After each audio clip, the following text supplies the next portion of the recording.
you all for coming and joining us on Facebook as well. So Rita's going to share her mic with me. I'm Vicki Kissack. I am the Advanced Funeral Planner and Aftercare Coordinator for Gillette Memorial Chapel, Walker Funeral Homes. Advanced Funeral Planner just means that I sit down with families and help them do their pre-planning to make sure all their final wishes are taken care of. Some people think that I work with mostly terminal people, but that is absolutely not true. That's actually a very, very small portion of the people that I see. Most of the time people come and want to visit about it, just weighing on their mind. They feel like it's that time in their life they need to get taken care of so that they don't leave their family with any burden. And then also maybe they've had a death in their family and they've either experienced not having a pre-plan and how that can be very, very hard. Or they've experienced having it pre-planned and they tell me that was so much easier, I want to get mine done for my family. So that's what I do as an advanced funeral planner. And then for the aftercare, most people don't know that our funeral homes have a program that helps with survivors of the death, basically family members, walk through grief. We help them find resources that they might need. We have a coffee and conversation group that we meet once a month for people who just need somewhere to go and be with others who are feeling maybe the same way they are, or maybe they just need to be with people. And so we do that the first Wednesday of every month at Walker. And today we're having one of our community resource seminars here at the library. We call it our Life and Death Matters series. We started last year. We had such a great turnout and response that we came back this year to do it. We actually go to different communities around northeastern Wyoming, and we do this exact series. As the local funeral home, we want our community to know that we care for our community. We have resources. We are very resourceful people that we want to share with our community. So today we're going to do Write Your Own Obituary, and Rita Mashak, she is our funeral director, our veteran funeral director at Gillette Memorial Chapel and Walker Funeral Homes. She's going to lead this training, and it's going to be very casual. She's got some great stories. She's helped lots of people write their obituaries for their family members. She's helped lots of people write their own obituaries that we file for people because they want to know that that's done too. We just make a file, we put it in it, and it's ready for your family when it's time. So that's what she's going to do today. So Rita, I'm going to let you take over. Thank you, Vicki. Again, my name is Rita Mashak. I'm not Irish, but in my hometown, it's really pronounced Mashak. But out here, I go by the way of luck. So anyway, I've been a funeral director for well over 40 years, at least 30 here in Gillette, 30, probably 5 and such. When I started funeral service, how we did obituaries, we'd sit and we'd take the information down, how we got it to the newspaper. We would call, there was one lady usually dedicated, and she must have knew shorthand because we would verbally give it over the phone. Of course, they were a little bit different. Nowadays, if you look at the news record, there's a lot of personal history. We would give date and time of service and survivors and who received it. But still, that took time because you'd have to spell out each name. Then eventually the fax machine came. That was great because all we'd have to do is either, which we didn't even have computers, we'd have to type it up and send it on over. And usually there was not a picture or a photo included unless very rare, when news records started putting photos with those and such. And nowadays we can email, so it became a lot easier. But what happens when somebody's lost a loved one and they come in to make funeral arrangements? One of the items, besides the numerous things they've got to pull together in a few days or a few weeks, is an obituary. So a little bit being prepared. There's a lot of things your kids probably don't know. What year you graduated from high school, when your marriage date or where you got married, whether what you did prior to them being born. So that's why to jot down items like that is beneficial for them. And nowadays people do write that lengthy obituary. It tells they like daisies, they like this colors, which is great. In obituary, I even got something that I was going into, and the things you don't want to include in an obituary.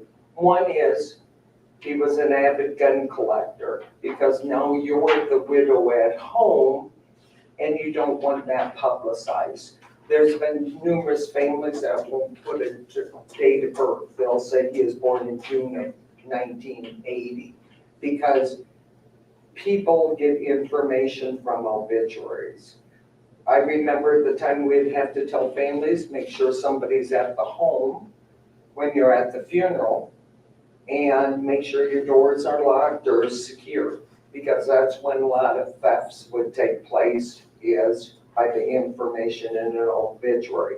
So an obituary is what you want to put into it. And what it does, what is an obituary? Of course, it's going to be somebody's life story, but also it notifies the public that your loved one has passed away, because you don't want to be out and about half a year and somebody's going to come up and ask you. It notifies the public so they can pay their respects and such.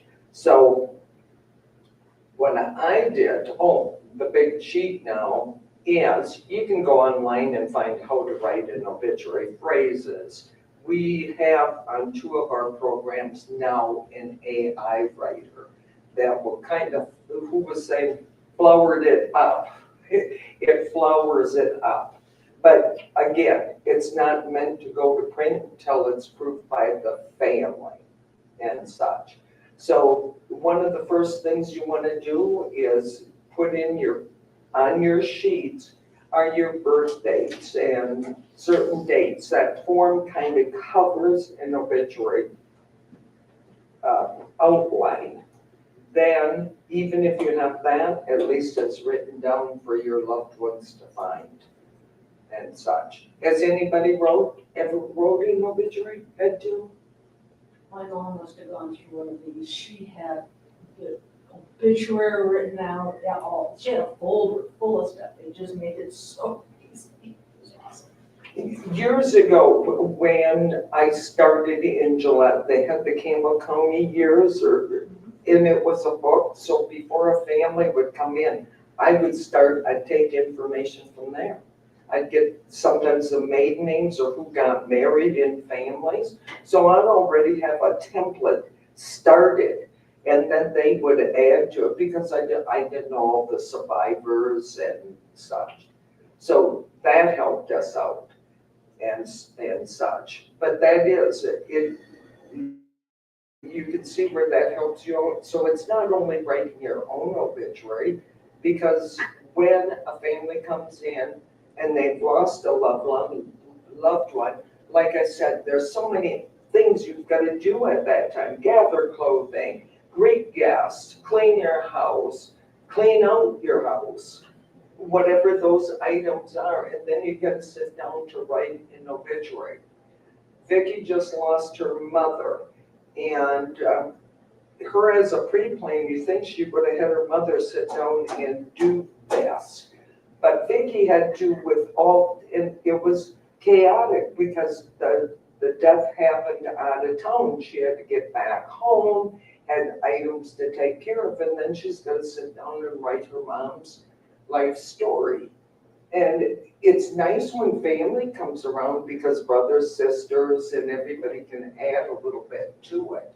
But still, you're greeting and meeting and cooking and cleaning at the worst time of your life, and then this job.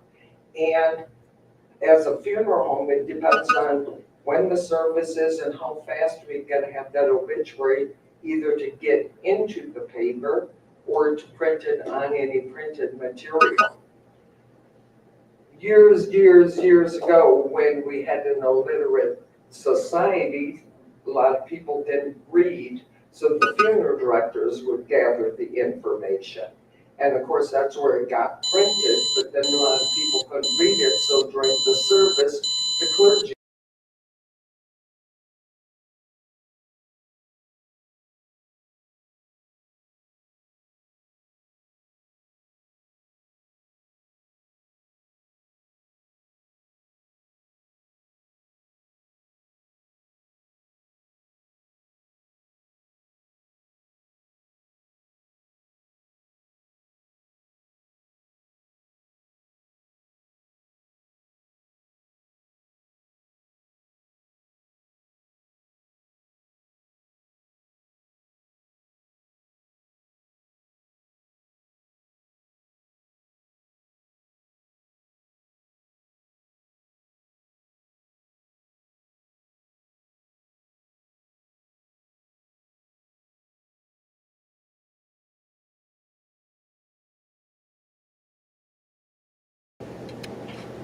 Personally, I think your funeral should be in those estate plannings or your, what's that one called with Rick that comes in? Finish your thoughts. Yeah. Yeah. And he goes over.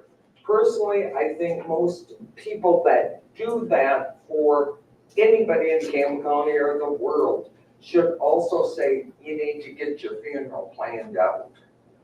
Just because, you know, your assets and everything and how they're going to be dispersed, it's that end of life. Believe me, I've sat for hours with a family trying to determine certain things. When, of course, if you have a little bit of information written down, your family already knows it. And again, if you visit Vicki, there it is in writing. And most people that I sit with that have already pre-planned do not change. Well, that's what mom wanted, that's what we're gonna do, so, or dad, because there's no men in here to do, this guy. But there's sometimes that we don't know, like military honors. The person that had just passed away the other day, and I had to make, in a fast time, schedule for military honors over at the Black Hills. They couldn't find his discharge paper that we need to even schedule, because the military will not move beyond that. So even having those documents in order helps proceed to have family wishes. So there's no honor guard in Gillette? Yes, we do. We have an honor guard. It's American Legion, Post 42. But this is burial in a national cemetery. They will do honors without, because the military does not even look. They're just taking our word that, but to obtain certain things for military benefits and such, that's what we need. But to schedule, we don't just call the Black Hills national like we used to. It's a whole scheduling thing. Everybody, territories in the United States. Ours is St. Louis, and they schedule, but they will not do it because apparently they don't have access to the discharge paper. Go figure. So how do we find that if the family doesn't? It's good. There are ways to request it. Family typically has got to request it. How fast that occurs, it's weeks out before they would even release it and such. So whose obituary are you going to be working on today? Your own. Do you all have children? Stepchildren.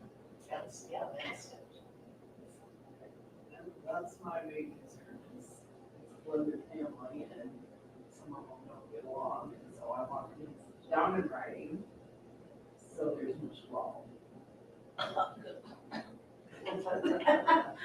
I'm sure everybody's gonna figure out a way to make it flat. Yeah, and that will occur. I'm sure. It still will occur, but not to the extent. I did get my husband last year for Christmas the book, and they had it advertised with this too. It was called The Swedish Art of Death Cleaning, and they say around 60 you should be giving your stuff away. You shouldn't have a lot to worry about. He hasn't read the book, and it's getting worse. But my sister-in-law would not go back to Wisconsin. A lot of times I stayed at her parents' home, and she would take anything off the wall and she'd turn it around and have a name written on it. She come from a big family, a lot of siblings, and their name would be, she'd lift up a chair and their name would be on it. So that's part for your possessions, but what's gonna happen at your funeral? I come from a big family, and when my father passed away, I tell this story all the time. When my father passed away, he had a pre-plan. He had a pre-plan, and I had certain ones in the family that said, Oh, no, we're not going into the Catholic Church. My dad went to up till the time he passed away, he went to church every Sunday, any mass that was given. And I had 3 in the family that said, no. Well, there was a bigger majority than them. And all we said is, you go do what you want to do. He's going to the Catholic Church and such. So there are fights and families that got along even. But I can't imagine in a divided family. Because there's 11 of you. 11 children. And I'm number 9, so I had to fight the older ones, which I usually don't get my way. But I have bigger brothers too, so yeah. So part of this is too, and it will change. And we did have, when I worked for the Nakers, when I started, a lot of the pre-planning that people did, there was already an obituary written out by family or by that person and such. So that made it nice. Of course, it had to be updated. There's many times that sometimes people will call and go, I gotta change my obituary. I had a new grandchild, so there, we gotta add that. And such. Can I ask a question about the pictures and obituaries? You can use it from grade school. Yes, you can. I'm just curious on that. What, is it just a personal, I mean, I know we don't look great when we're 90 years old, but That's a preference by the family. My mother had one, always could taken a couple of years before she passed, and she'd point at the fridge where it was hanging and say, that's my obituary picture. So that's a family preference, and I've heard that before. Why did they put it when she was there? They liked that picture, maybe it was a good time in their life, or families just like the old photo and such. But you don't have to have a photo, but that's where people do recognize you. You know, when you put your work history down too, or volunteer or anything, that's where people recognize you. My parents were not from here when I did put their obituary into the news record because they had 3 kids living here in Gillette, Wyoming. And that some people out here did know my parents because they did come to visit and such. And it's just a way of kind of honoring them also. It went into the local paper in Wisconsin also. But for one, an obituary gets out times of services too. That's what people first look for. Now, we do have a website that carries obituaries. Has anybody ever gone to funeral homes and how nice they are? They get the picture, and I think a lot of people in Gillette go to that not first, because our news record, either you're reading it online or getting it physically 2 times a week. And at the beginning of the year, they did start charging for that obituary. So more people are just posting on our site. And then there will be times that people will call and say they didn't put a stepchild in. It's not our official word of how an obituary goes into a paper. It's not the funeral directors, it's the families. And yes, you may be forgotten in some others obituary that you weren't put in. And we've got to listen to the legal next to kin, what we're actually putting in. And then we'll get calls that there's no obituary. Well, we can't write somebody else's life story either. And we have to have permission to place it, even on our website or in the paper. so the newspaper only puts in a little death notice. If you want an obituary, it has to be paid for. Correct. That is correct. Which isn't, most papers do. Years ago, Casper used to be a free paper, and everybody would put it in Casper because it's a state paper. And they went from free to about $500. So I haven't looked at a Casper Star lately to see how many obituaries throughout the state or if they moved away. And you will read in the paper that somebody had resided in Gillette, but they have moved back east or out west, but they'll still put their obituary because they lived here and made an impact on the community of some sort. So a lot of times when I tell families to start, list the survivors. You know, that's where you want to start. List your survivors, list who's preceded, and then go back and start chronological order. I was born and raised in Bangor, Wisconsin, attended high school, graduated, moved to Wyoming, went to school, Cincinnati, had 3 children, hobbies, and you can now put in what is your favorite pie. Mom always enjoyed pumpkin pie. So Rita, can I jump in here and then I got this. So I pulled up our website for Gillette Memorial Chapel, and I had my mom's obituary here, and she died 78 days ago today, unexpectedly. So I will give you a little bit of background as Rita was talking about how life just continues on. My mom was 72 years old, which is way too young. And she's 5 years younger than my dad. So Dad and I have talked since then that he and I both believed that he would die first. And so we were not prepared at all. And the week prior to Mom passing, she had gotten the crud, just that everybody's been getting. And so she was sick with that, and so was Dad. And just to give you a point of reference, my parents live about 450 yards as a crow flies from me, but there's a hill in between, so I have to go around to get to their place. But anyway, when taking them supper on a Saturday after Mom and Dad had been sick that week, had a great conversation, talked about, you know, the week of being sick and how when I told Mom, when I walked in the house and I smelled the bleach, I knew you guys were feeling better, because that was Mom's way. From her career path, she was always about sanitizing and things. Had a great visit, normal stuff. And then Monday morning, every morning I called my mom on my way to work, called, and she said, I don't feel very good. I think I'm really down. And I said, okay, I'll call you later. Called later that afternoon, had a good conversation. Next morning, she says, I think I've got the crud back. I don't want you coming up. My husband was going to have surgery the next week, so she was afraid of making him sick, and he'd have to cancel the surgery. And I said, okay, well, I'll call and check on you.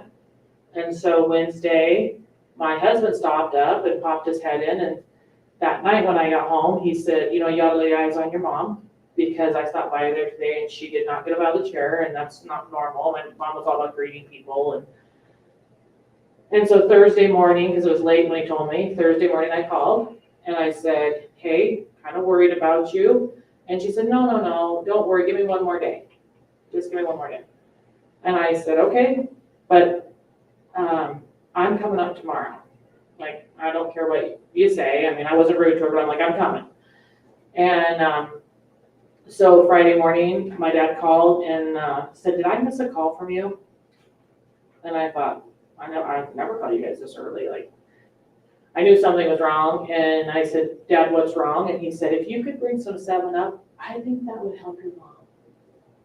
And so I went right up, because that was not normal. And I thought she was in her bedroom, but didn't find her in there. I found her in the guest bedroom, and she was not in very good shape. And so I said, you have to go to the hospital. I'm going to take you to the hospital. She says, I'm not going to the hospital. And I said, it's out of your hands. Call the ambulance. And, you know, you look back in these times, and I am a marcher. I'm a soldier. When I get into stressful situations, I take command. And I just make decisions, and that's how I deal with it, and I will deal with the carnage later. That's just my personality. And so I said to Dad, you stay here, because he walks with a cane, and he would have to be in the wheelchair, everything. I said, I'm going to get her a bag of fluids, I'll bring her home. Ambulance showed up, took Mom up there, and I was up at the hospital with her, you know, doing the wash rag on her forehead, wash rag off, and trying to help her, help the nurse, you know, They were getting her checked in, and I will tell you that I've read about this and I've heard about it, I've seen commercials on this, but every single woman needs to listen to this because this is real.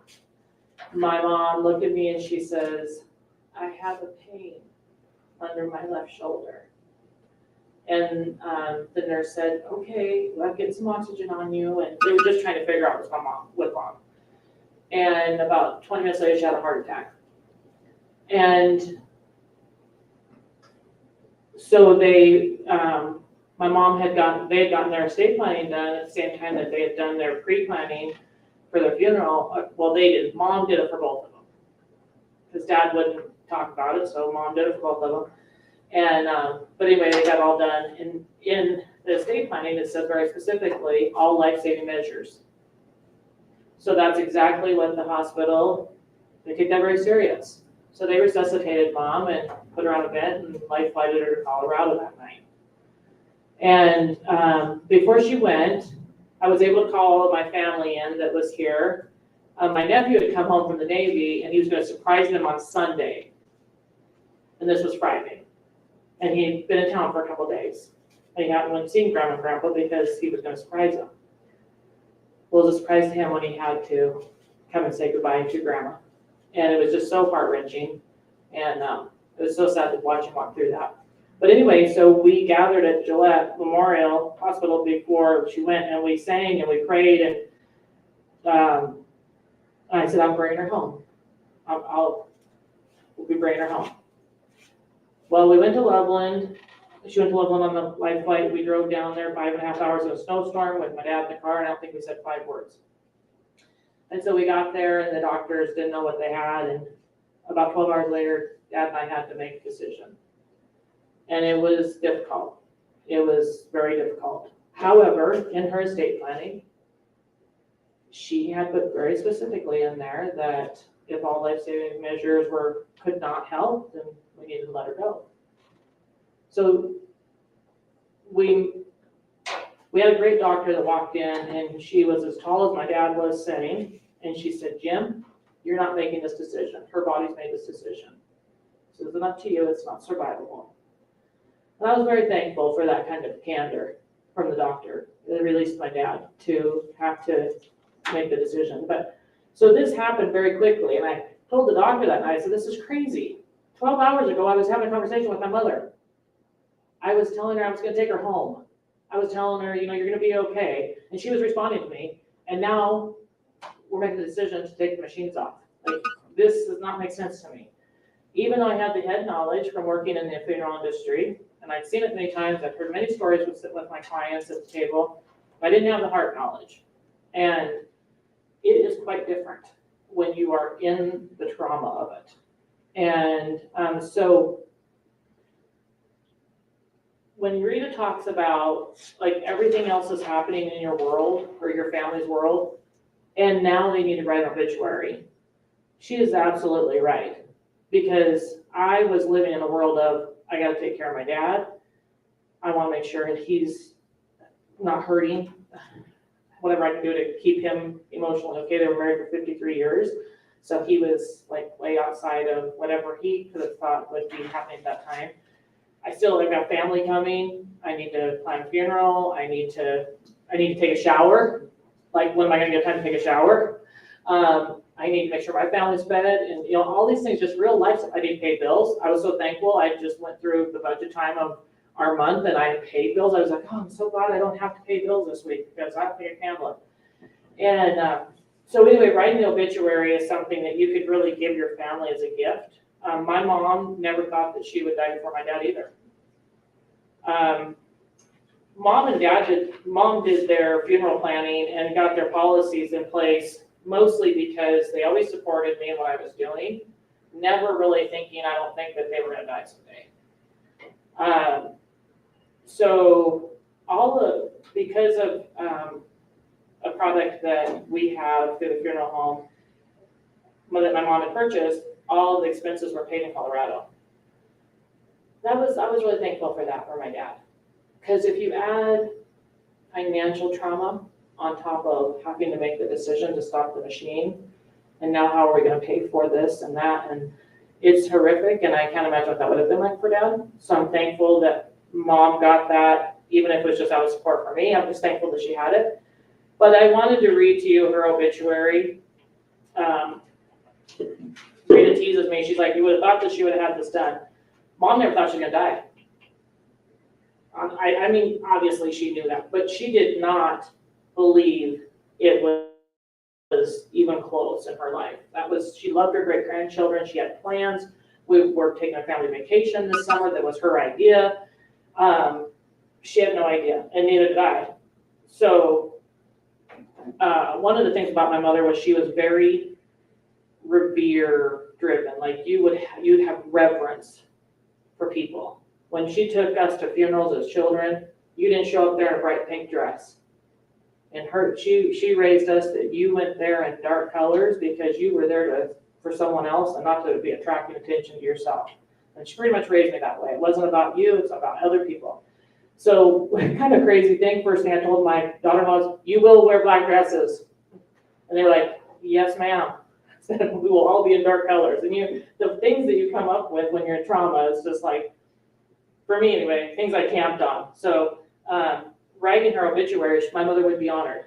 I made that decision from the very beginning. It would be very respectful. It wouldn't be giddy. It wouldn't be what some people think is just kind of, the fun of life.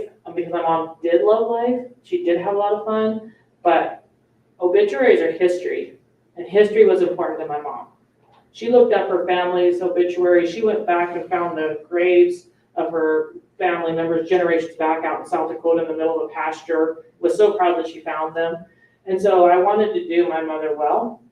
So I'm just going to read it to you. And you'll be able to pick up that my family, there are some things in everyone's family that you don't know really how you're going to write that, how you're going to take care of all the kids, blended kids, and family. You don't want to leave anybody out. You got grandkids, things like that. So there's a way to do it, and I believe I did this well for my mom. Edith Rose Manser, 72 years old, was received into the arms of her Lord and Savior Saturday, January 11, 2025. Edie, because that's why she didn't really like her name Edith, so she went by Edie, was born April 9th, 1952 to James Ordine Foyen and Irene Diet Foyen Pruner in Phoenix, Arizona. Edie was a pleasant surprise, not only to her parents, but also to her 3 older siblings, Ruth Ann Berry, James Foyen, and Kathy Ritchie. Edie was the youngest by over 4 years, earning her nickname of Babe in her childhood family. As a child, Edie had an inquisitive nature and a heart that longed for answers to the wonders of the world that surrounded her. Details that most people saw as insignificant, Edie saw as significance in everything. That was me saying my mother was annoying to her sisters and brothers, like her whole life. She was always the white kid. So I put it, AI. no, this is my rating. But I just want to say, the details that other people thought insignificant. But I made the point that she was the white girl. Edie married Jim Del Manser on May 10th, 1970 in Rainier, Oregon. Jim and Edie were blessed with 2 children, Jim Del and Victoria Lynn. In 1973, Jim and Edie and their children set out for a new life in Wyoming, arriving first in Du Bois, then settling in Gillette in 1974. As Edie's childhood family moved often, it was important to her that the town her children started in would also be the town her children would graduate school in, and so they settled in Gillette, where they lived for 42 years. That paragraph is telling you that my mother hated moving around so much as a child. That was one of the things that made her heart so sad, is that she never got to make friends because they have moved so much. So that was the way I wrote it, that I could show respect for that and still tell the story. Edie was a lifelong learner. As a young mother and wife, she went on to earn her GED and find a career that she dearly loved. Edie started her career at Campbell County Memorial Hospital in 1983, where through hard work, perseverance, and unwavering support from Jim, she went from an entry-level position employee to a department manager. Edie was known to only Jim and her grandchildren as Rosie.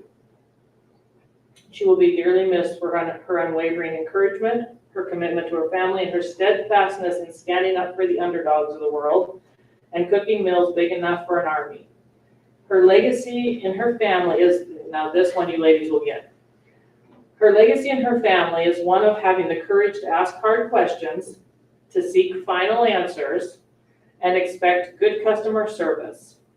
Finally, as the proud wife of a veteran, she was to be a caregiver of unapologetic respect for military members and veterans. Mom was big on customer service, and she always would use it as a teachable moment if somebody didn't give it. So, in 2020, Edie met Jesus while battling life-threatening sickness, the same sickness that ultimately took her home to be with him. She spent the next 4 years telling all who would listen about how Jesus in heaven is real, but mostly how his grace and forgiveness is available for all those who accept him as their Lord and Savior, as she had. Simple joys of life created overflowing happiness in Edie's heart, from the surprise of unexpected flowers from Jim, to giggles of grandchildren at play, to sitting on her deck, anxiously awaiting sunrises that only God's paintbrush could create. Her family is thankful she now lives within the never-ending sunrise. So here's how I addressed some mixing of families. Edie is survived by her husband of 54 years. Her son, Jim, he lives in Texas, his sons. So my brother has 5 sons from 4 different moms. So I just named them as their names that they grew up with. And then I went right into my husband and I, and then our 2 sons and their families. So I only read that to you to tell you, like, the other side of it is, even though there's challenges in families and personalities, because my mom was, she was not a perfect person. I'm not a perfect person. Nobody in this room is a perfect person. But we can still write a truth about ourselves in our obituaries, but we can do it in such a way and use the wording that it's still respectful and gets the message out there and encourages others to be a broken person. Like, nobody's perfect. And just to say, this is real, this is who this person was in my life. To get up there, and some people do want to write very flowery obituaries, and that's okay. I don't judge them for that, because in trauma, we want to remember what we remember. And an obituary is an opportunity to do what is personal to you. It's like that personal letter home, a personal letter to your family. So with that said, one of my very favorites, the start of an obituary in the Gillette news record, and you can go back and look it up, is when a local brand inspector by the name of Jack Streeter died. And his obituary started, "Jack is dead." And because he had written it, and that's the way he wanted it written. And I just have always loved that, because that's just real. And obituaries can be written however a person wants it. Make it personal. Make it about you and your personality. And that's the beauty of writing it ahead of time. Is your family, they will have a very different perspective. I'm sure my mother would not have written her obituary this way. I think it would have been more like, talking about others in her family and not about herself, because that's what ultimately took her life, was that she was worried about somebody else getting sick. Had she not been worried, I think I could have got her to the doctor a lot sooner, but she kept pushing me off. I don't want to make your husband sick. I don't want to not have a surgery. And so it would have been all about somebody else. So I'm thankful that I did it and I was able to write it for her and to her. But I have written mine already. It has changed over the years because my children have grown up. When I first wrote my first obituary, I just wanted my children to know how much I love them. That's all I could say was, I just want you to know how much I love you, the moon and the stars and back. And now I write it, and it has my grandchildren in it. So I've updated it. And it talks about, more of my walk and how I just want to encourage other people. So it's not so much about telling people how much I love them. It's more like, I love you. And because we've had this and this and this story together, but I want the best for you. And I want you to always look at this and know that I looked at this for you. I always believed in you. And so my obituary has changed over the years. That's the beautiful part about doing your obituary yourself is you can fill it in now and the AI writer will write it for you, or we will, help you tweak it, or maybe you don't want the AI writer to write it. But it can be changed and it can be updated, and it should be. It really should. And funeral homes have that as a resource. Once we make you a file and put your obituary in it, anything else that we need to have, like your plan or whatever, you can always come in and say, hey, I want to update that obituary. Can you pull that? And we'll pull it out. We'll put a new one in. Yeah, so anything coming to mind with that, Rita? No, I liked how she asked if it was an AI writer. You can tell Vicki writes the way she speaks, very professional and, That was a compliment, thank you. Yes, yes. And that's when you do compose it, read it back to yourself. And if it doesn't make sense, when you're writing anything, you're trying to come up with different words or whatever, just read it back and take out what you don't like or how it's phrased. Has anybody ever went on findagrave.com? I know, it's the coolest site ever. I have to tell people about this. In and not get out. Yes, so it is a really cool site if you're interested in finding where your loved ones are buried. I believe, and I might get this wrong, Rita will correct me if she knows about this, but I believe that there was a time that people were just driving through cemetery, they started taking pictures and they would share it to this site, and then that's how they got this database together. And you can literally go on there and put in your family's last name, and it'll just start searching, or first and last name. It is amazing. History is important.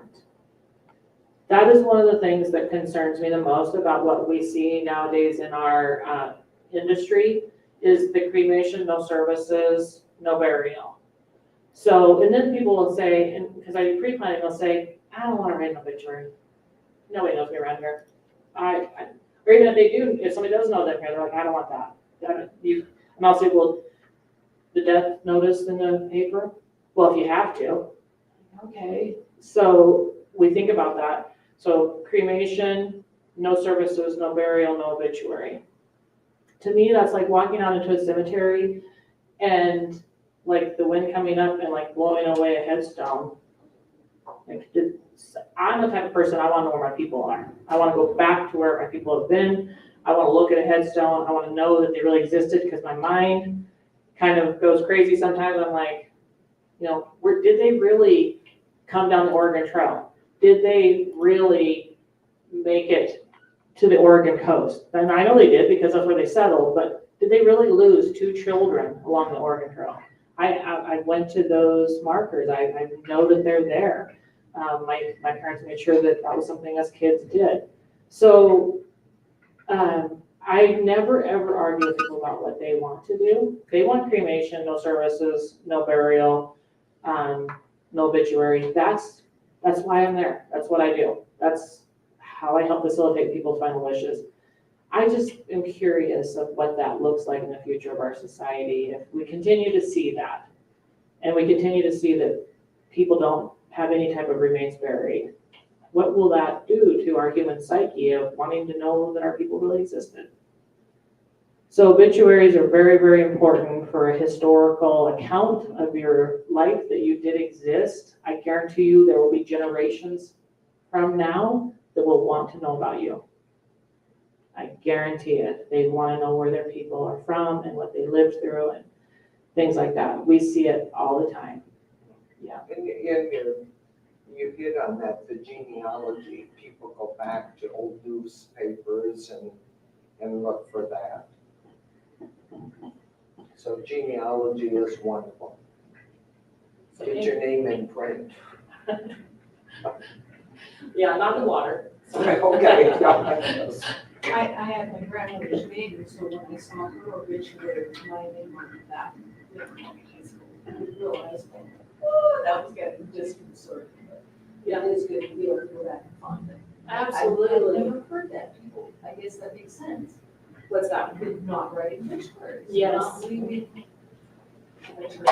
It's more common than I even knew, for sure. I think they took the Swedish death giveaway a little far. Was that the name of the Swedish The death? Swedish art of death cleaning. Or the Swedish Yeah. death? They have it here, I'm pretty sure, because they advertised it. I happened to order it because I was driving and I was listening to, because that's another thing. Then at the end of somebody's life, and I'm not saying you have to get rid of everything, but if they've been a hoarder, you've got excess stuff at the worst time of your life. I'm getting old. What am I gonna do with it? Our kids don't want anything, so. They don't. I hear that all the time. How come kids don't want anything that we, I think so our pastor one time spoke to this, he said, when you hold on to material things so tightly, remember this, there will be generations after you that won't even own your land. They won't even own your home. They won't own anything of yours because it wasn't something they built. And if you look back in your generations of most families, so there's some family ranches and farms and stuff, but most families are kind of that way. So I go home and I start looking at these totes with my boys' elementary school fine art, you know, and all their papers, and I actually have asked the boys, you know, you ready to take your stuff home? And they're like, we're just gonna throw it away. I'm like, I'm not giving it to you. And so I just put it back up on the shelf. And so I guess it's because it means something more to us and than maybe them. it'll mean something to their children Yes, to look back at what mom or dad did. yeah, for So sure, you're saving it for your grandchildren. yeah. I was just in Texas at my brother-in-law's funeral. And one of the things that somebody was talking about as we were sitting around was that you need to go on your credit websites, the free credit websites, and block your social security.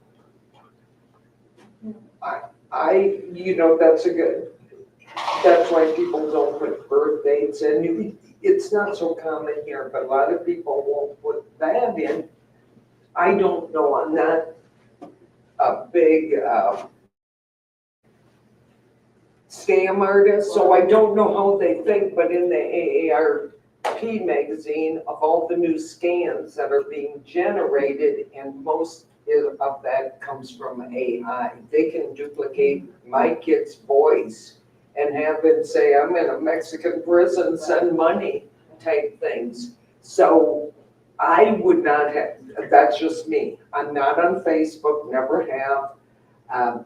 I just don't get my information out there to be hit financially So one of the, or some other way either. My doors are unlocked and everybody can hear that. and she lives out, no, I'm just kidding. So as I said earlier, the way I deal with stress and trauma is I just start doing things and getting things done. Mom died on a Saturday, and Monday morning, Dad and I were calling the banks and telling them that Mom had passed. And it was very interesting because I wasn't too sure how it was going to work with Mom's Social Security. Because I have heard all about, you know, the Social Security is notified, I understand that, but I really wasn't sure because it's an automatic deposit into one of their accounts. And when I called the bank that they had that account at, they were grateful and thankful, asked if when we got the death certificates, if we could send them a copy. Of course, we didn't have them yet, but I said absolutely. 2 days later in the mail, I mean, they must have done it and put it in the mail, maybe 3 days, we got a letter from that bank, you know, apologizing and have sympathy for Mom passing, but also saying that any deposit that was coming in her name would be returned. So that we needed to talk to whomever that was because it was not going to come into the account. And I thought, wow, that was really simple. I worried about Social Security and the bank took care of it for me. But the notification of the death rapidly, right away. Call every single institution that you can that was had their name on it and let them know that this person has passed because they'll help you. I mean, it's for their security as well. So that was something that I was really thankful to kind of learn in the mix of it. that I did correctly. And the fact that mom and dad had their estate plan done when we moved them back from the coast, I was very adamant about getting it done. Only because of every day I sit with clients, I hear about all this tragedy. So I was like, you gotta get it done. And it's the right thing to do. Thankful they had that done, that they had done it through an attorney, not done the Office Depot one, which I'm sure is fine, and I'm not discrediting that. But I don't know anything about that. Dad don't know anything about estate planning. They had went to an attorney and had it done, and it was just slick. Like, it was done right. We just had to file this paperwork. The attorney did that. My dad's just so thankful because his mind is swimming at this point. Like, he's still in the trauma of losing mom.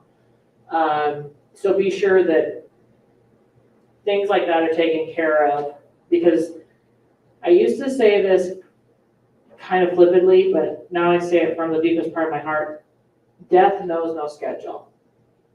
No matter who thinks they're going first, no matter the chronic illnesses that one may have and the other one may not have or whatever, it does not have a schedule. It happens when it happens. And so the best thing we can do is have as many things done as possible for our family, for your children, to help with that. So, I mean, I could just go on about all the things that I learned during that time, but a lot of grace and humility. I'll tell you, if I was going to write a book, one of the chapters would start out by maybe her mom died today. And it would be a chapter about giving people grace. Because as we drove away from Colorado without my mom, even though I promised that I was bringing her home, you know, you have stops to make. You got to eat supper. You got to stay at a motel because the winter storm has hit so hard that you can't get home. And along the way, you will run into people who also have a story about things that are going on in their life. And they may be frustrated, or their till may not be working right at the gas station in Douglas, Wyoming, and they cannot give you the exact change. And you need to give them grace. As I was looking for grace, because I was having a meltdown because my mom had died that day. Like, we just got to give people a break and know that everybody has a story, because maybe their mom died that day. So that's pretty much, I took over, Rita, I'm sorry. No, I'm glad you did. I'm gonna take off, but that's a good one. Rick Herb will be coming on in. I would ask him about your credit reports. Absolutely.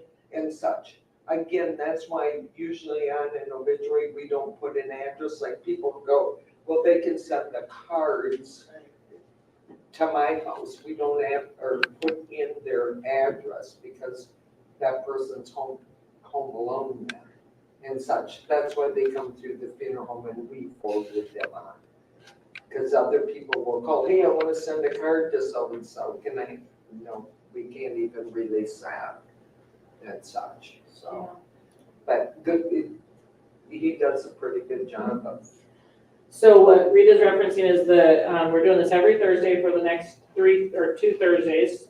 So next Thursday, and I'll give you a little bit of a teaser. Jerrica Mills is our office manager. She's just going to come and talk about funeral etiquette. We get a lot of questions about, is that okay if we do that? And is this okay? Is that okay? And so she's going to go through and answer a bunch of questions or common questions about how to put a service together, what that looks like, what it entails, how it looks, at a church versus at a chapel, the things creative things that families have done. She's going to share that type of stuff. And basically how the messaging of the service has changed over the years and how funerals looked in the early years and how they kind of transformed. She's probably going to watch this and say, thank you, Vicki, for telling me what I'm going to do. I'll be researching that this week. But this is what I believe that she's going to come in. She's got a ton of experience about that. I will tell you that I am partial to our funeral homes. And yes, we only have the 2 in Gillette. And yes, they are the same people that run them. But I experienced it from the other side, and I didn't get partiality because I work with this team. It wasn't like I see this team doing this for families every day. It just happened to be personal for me when it happened with mom. And so because of my dad's disabilities, Rita made special time and made special efforts to sit with my dad. I don't think that happens in big cities. My dad was very specific about how he wanted the flower arrangement. He was very specific about how he did not want the pictures inside the sanctuary. They needed to be outside the sanctuary. The only one that was supposed to be in there was my mother's, just very specific. And there was never any trying to convince him to do something different, because what he was asking is a little different than what they normally do, but that's what he wanted for Mom. That is the personalization that you get in a community like this. Maybe you get it in bigger communities. I've never lived anywhere else, but for me, it was so important that Dad was being heard, and that they were like, Rita was like, yes, we can do that. Yep, we can do that. Yep, we're gonna do that. Yes, this was, and it happened, and we showed up in our dark clothing. The girls were in the black dresses, and the men were in black vests and black jeans and white shirts, and just like Mom had wanted it. And we just showed up, and everything was ready. And that's a real blessing for when you're going through it. I mean, I'm looking around, I see a lot of veteran people that live life here, and that's why I say not older, but you're veterans of life. You've all probably been to services. You've all probably buried your parents. You've had this happen in your life. I had not, and I was not at all prepared for the emotional part of it. And having a team of people that you just go, this is what we want, here you go. We're gonna show up and we're gonna do this. And it happened that way. That was pretty awesome. So just wanted to give kudos out there. This is what I filled up. I got 3 boys, and they wouldn't have a clue. I'm gonna just be honest. So I got one of these books. These are good because this also lists other items, where your 401s, whether you have life insurance, because they wouldn't know. Because I don't necessarily discuss it with them. I just, in my head, I think they should know, but in reality, they're not gonna know, so I've jotted down this. And this is helpful for your family. It's similar to what Vicki used to find these books in everybody's funeral folder. And it even say, I want this, this, and this. But just having this available for your family, for your financial or legal items is a great. I do gotta head back. She's got to go take care of family. Well, it was nice having you come on in. I won't be here next Thursday, because here's what I'm doing. I'm going to Phoenix, about 5 of us girls get together, because one of them is going to pass away. So we've done this for the last 2 years. This could be our last time. So I'm gonna maybe go write her obituary, because she won't have anybody to do it. So, yeah. But thank you. Come next week, and the one with Rick, I like that one, because there's still questions I have. But thank you. Have more pie. Tell Vicki what your favorite pie is. I'll bring it next week. We heard pecan. I have heard that the 2 most popular pies that Perkins sells, this will surprise you maybe, is the chocolate silk, chocolate silk, You would have that? and the banana cream. Really? I know. I'm more of a just good old fashioned Americana, curry pie, apple pie, So that's what I brought this week, but I'll bring something different next Will week. you bring this? I will, yeah. Thank you, ladies. But do start filling that out. At least it's a start. You have relatives. So Rita, the ladies will fill this out if they want to. You'll put it through the AI writer. It'll bring it back. Yes, To them? you'll bring it back. Yeah. I won't be here next week. Okay. and everything, So. Okay. You can hand that back to Jen. So before, basically, we usually do about an hour, and then if people want to work on their obituaries, we'll just kind of sit and let you do that, and then I can gather them up. And then I just always want to say the library is awesome about helping. Jen is fantastic. She puts this stuff together. She markets it. She makes the flyers. She does all the legwork. I just show up and, talk a lot. So, Well, Good make them chance. start writing. Yep, Here, this came on my Apple. Okay. You know, you talked about your mom. yes. It does say the biggest biological differences between women and men, and why even doctors misunderstand them. That's not Misunderstand that? All right. No, because they don't listen to women. They've gotten better. So I know it's really hard to Their write about. brains just work differently, it's the problem. I know it's, The doctors are the men. What? The brains. That used to be all men, but they wouldn't believe women coming in with heart attacks or, nah, so it's really hard to write about ourselves, but this is your opportunity. Just think about it like this. This is your way to leave something that'll be helpful to your family. Because it'll be even harder for them in the trauma. This is what. Yes. Yeah. It'll be even harder for them in